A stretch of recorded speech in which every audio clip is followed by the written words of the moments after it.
ত্রয়োদশ সংসদ নির্বাচন ও সমসাময়িক পরিস্থিতি নিয়ে বিএনপি, জামায়াত ও এনসিপির সঙ্গে জরুরি বৈঠক করবেন প্রধান উপদেষ্টা ডক্টর মোহাম্মদ ইউনূস। প্রধান উপদেষ্টার বাসভবন যমুনায় এই বৈঠক অনুষ্ঠিত হবে। দেশের বর্তমান পরিস্থিতি এবং নির্বাচন নিয়ে আলোচনা হবে বৈঠকে। কিছুক্ষণের মধ্যে জামায়াত ইসলামীর সঙ্গে বৈঠক শুরু হবে। এরপর সন্ধ্যা ৬টায় এনসিপি ও ৭:৩০টায় বিএনপির প্রতিনিধিদের সাথে বৈঠকে করবেন প্রধান উপদেষ্টা।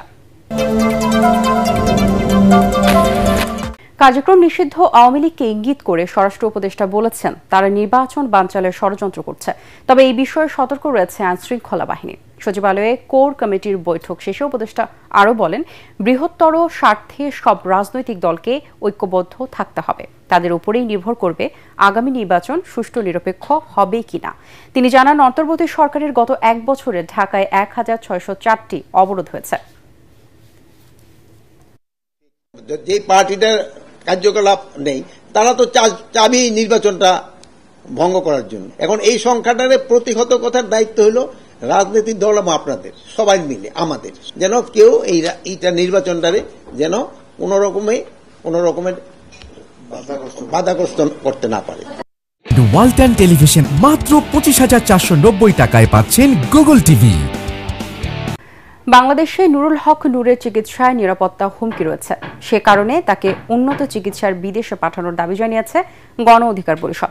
দুপুরে ঢাকা মেডিকেলের জরুরি বিভাগের সামনে নূরের শারীরিক অবস্থা সম্পর্কে কথা বলার সময় সাংবাদিকদের কথা বলেন সংগঠনটির সাধারণ সম্পাদক রাশেদ খান। তিনি বলেন, ফ্যাসিস্ট আমলে ২২ বার নূরের উপর হামলা হলেও সুচিকিৎসা পাননি তিনি। দলটির আশঙ্কা, এখনও সঠিক চিকিৎসা পাবেন না নূর। এর আগে ঢাকা মেডিকেলের পরিচালক বলেন, নূরের শারীরিক অবস্থার কিছুটা উন্নতি হয়েছে, খুব দ্রুতই তাকে কেবিনে দেওয়া সম্ভব হবে। নূর ট্রমাটাইজড আছেন জানিয়ে তিনি বলেন, এখন নূর অনেকটাই আশঙ্কামুক্ত। উনি ভালো আছেন, তবে একটু যেটা হয় এই ধরনের একটা ব্লান্ট ট্রমা বা এই ধরনের ফ্র্যাকচার হয়েছে কিছু, সেই জন্য ওনার কিছু ব্যথার কমপ্লেন আছে, একটু ঘুমের সমস্যা হচ্ছে। এটাই উনি আমাকে আজকে একটু আগে যখন আমি দেখে আসলাম আমাকে জানালেন। প্রথমে বলছিল তারা ৩৬ ঘন্টা, তারপরে এখন তারা মানে আমার মিডিয়ার সামনে আসা এজন্যই যে এখন তারা বলতেছে যে ৭২ ঘন্টা পর ছাড়া আমরা বলতে পারতেছি না। তার মানে ও এখনো শঙ্কামুক্ত না। উন্নত ট্রিটমেন্টের জন্য মানে বাহিরে যাতে ওর চিকিৎসার ব্যবস্থাটা করা হয়। যারা দোষী তাদেরকে যেন মানে অতি দ্রুত আইনের আওতায় আনা হয়, সঠিক বিচার যেন। পূর্ব পরিকল্পিত একটি বিষয় যে তাকে টার্গেট করা হয়েছে আঘাত করার জন্য এবং উদ্দেশ্য ছিল একেবারে মেরে ফেলার।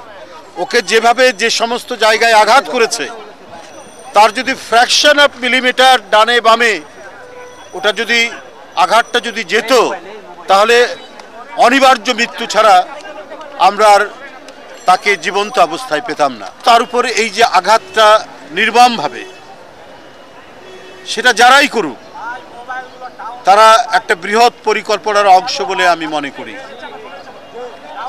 আমরা এটা মনে করি না শান্তিপূর্ণ অবস্থায় সে যত বড়ই অপরাধী হোক তার উপর আক্রমণ করার।